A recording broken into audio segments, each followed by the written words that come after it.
Okay, so note that the degree of the bottom is higher, so y equals 0 is the horizontal asymptote. If you factor this,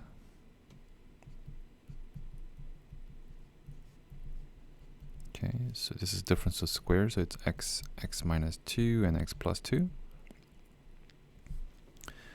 So this reduces, so when x is equal to 0, there's a hole.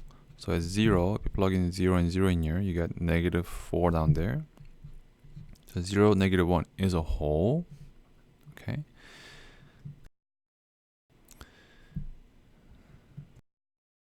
And then x equals plus or minus 2 is the vertical asymptote. This is the horizontal asymptote. Okay. All right. So this is also the y-intercept, right? So on where the y-intercept, there's actually a hole. Okay. All right. So let's do a sketch.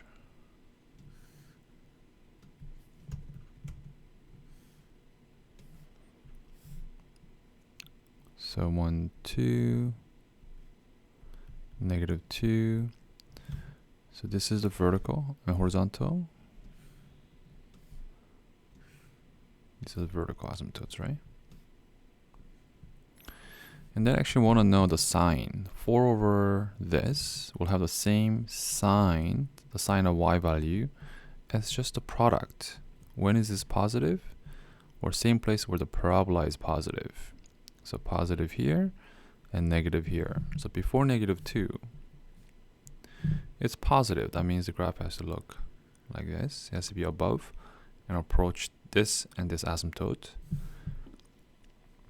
Between those two has to be negative. So we already know there has to be a hole right there. So from there, it just has to approach the asymptotes. Can't go above because it has to be below. After 2 has to be positive, so it has to approach the asymptote from here, approach the asymptote from there.